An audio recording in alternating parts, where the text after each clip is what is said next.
Hey guys, it's Chad here from RealNerdCorp.com, and it's been a weird day. I generally don't have a script for this, and I I don't have one tonight. I think I'm gonna do more of these short little updates on the channel for YouTube because sometimes it's better if you hear the emotion instead of just reading it on the website. Firstly, we have to acknowledge that a Lucha Libre legend died today in the ring, and I covered it while it was happening, and it was one of the most surreal things to watch.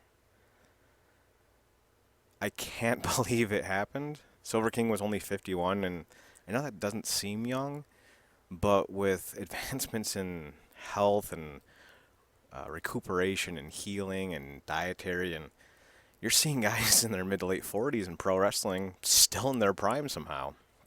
Granted, on a reduced schedule, but still. So to think of someone dead at 51 is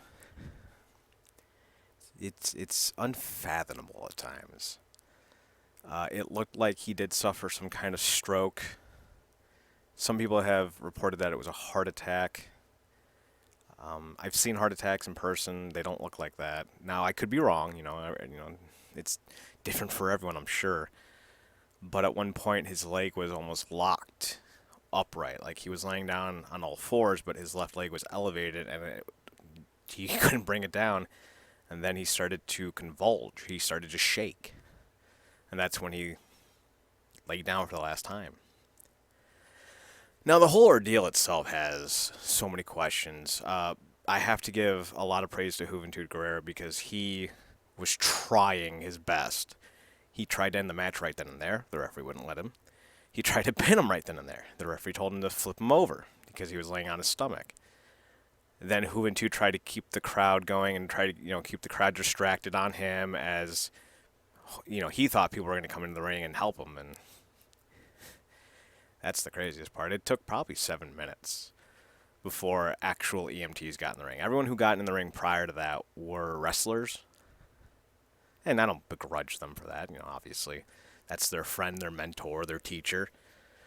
They're scared. I get it. There's nothing wrong with that. But I'm curious as to why it took so long for actual medical aid to get in the ring. The referee checked on him. He wasn't getting up. The referee asked him. He shook him. Did everything but kick him in the face. No response. And instead of calling the match right then and there, he waited another 4 minutes before anything happened. Literally, 4 minutes went by from the point where Silver King lost consciousness in the ring to before anyone checked on him. And I blame the referee on that one. Maybe he's new. Maybe he's just bad at his job. I don't know. But when you deal with things like this, every second quite literally matters. That's not hyperbole. That is a real fact. But I'm not going to sit here and blame the ref because it seemed like it was a medical issue. And there's nothing you can do about it at that point. It's out of your hands. But what I do want to talk about is how we cover things like this. There's an ethics. Journalistic ethics, for those of you who don't know, is an actual course. You go to college and you study ethics. Now, there's practically an ethics course for just about everything you're going to study. Law, criminology, healthcare, and journalism. There's ethics. You learn the appropriate way to do things. I was taught that the only things that you need to report on are things that are pertinent to the situation. Anything else is irrelevant. So when I was updating via the Twitter account what was going on, I was being very clear. I was stating what was happening, what I saw, what I'm hearing. I wasn't putting in any particulars. I wasn't putting in any more than needs to be. I wasn't showing photos or video of it because that's not necessary to tell people what's going on. That is sensationalism. And somewhere along the way, we, more specifically one specific group of people, have taken what TMZ does and started calling it news. Pro Wrestling Stream, which is a fairly large outlet for wrestling news, probably in the top 15. I don't know how many there are. Probably a lot. They had the audacity to not only post the video, but to post it several times with different headlines, and then defend it by saying, us posting the video, and I'm not taking a direct quote, it's simply what one of the, I think he's the owner of the site said, he might be one of the writers, he said, we're only doing what real news outlets do. Oh, geez, Skip, I don't know. If you're counting CNN and Fox News as real news outlets, we're going to need to have a conversation. Because you're pretty much wrong on that one. Unfortunately, we have real-life examples to pull from. I believe it was Christchurch is the name of the city in New Zealand, had live streaming footage of the killer actually going about his business. I don't remember Fox News, as deplorable as they are, or CNN, as incompetent as they are, showing any of it.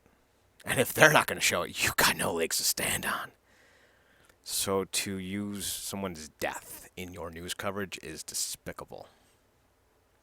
And if you are a fan of PW Stream and you agree with them, you need to take a serious look in the mirror and ask yourself, why do you feel the need to see someone die in front of your eyes? I wish I didn't see it. I wish I wasn't watching that stream when I was. I wish I could unsee it. But I can't. And I'm not going to sit here and sensationalize a man's death for you. I'm going to sit here and tell you that I believe we need to do better. Not just as writers and journalists and opinionators. I don't even know if that's a word, but it is tonight. And specifically as fans, we need to draw a line and say that we're not going to continue to support this kind of behavior. They are protected by the First Amendment, and they can show and talk about whatever they want. I know that. And you know what? To a point, I support that. But I'm urging all of you, if you found it to be a scummy thing to do, then don't support them. Let that be your message to them. You know, we've been saying for 3, 4, 5, how many goddamn years? Let your wallet do the talking.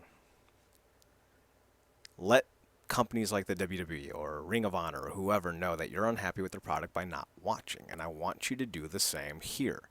Let PW Stream know that you're not happy with the way they cover news by unsubscribing, unfollowing. If that is something that you feel against, that is why I encourage you to do. Please don't send them hate. Don't send death threats. That's counterproductive, and it's frankly something that we should be better than doing. I did call them out myself. I'm not going to sit here and deny that, but I also didn't threaten them. I just said that this kind of behavior is deplorable, that it's disgusting. But I've had run-ins with the individual before, so I understand how he operates. He is a TMZ kind of guy. He does like to sensationalize news, so. What I want to do is finish this by saying Silver King is a genuine legend in Lucha Libre. This isn't just some kind of moniker that we're putting on the guy post-mortem. A lot of you who recognize his name will recognize him from WCW, and I'll never be one to split hairs in life or death. His run in WCW was bad. It wasn't good. It was not very entertaining. But that doesn't mean he wasn't talented. If you watch his work in CMLL and around all of the Mexican promotions throughout the 90s and early 2000s, you'll have seen how good he was. There's even a story that after he lost his mask, he did his tour of America, and then he came back to Mexico, and he wanted to wear his mask again. Now in Lucha Libre Customs, if you lose your mask, if you agree to lose your mask in a Lucha de Apuestas match, you can never wear it again. But Rey Mysterio kind of bucked that trend, so Silver King bucked that trend, and they said, no, you can't do that. So he painted it on. And shortly thereafter, they relented, and he was allowed to wear his mask again. That's just kind of badass right there. That's a man who knows what he wants. So, to Silver King, thank you. To PW Stream, do better. To all of you listening, thank you. And, yeah, that's unfortunately all I have for you guys tonight. Just kind of keep an eye out and thank your favorites while they're still here. Because if today is any reminder, we are only a single breath away from not being. So just kind of keep that in mind. Thanks for listening, guys.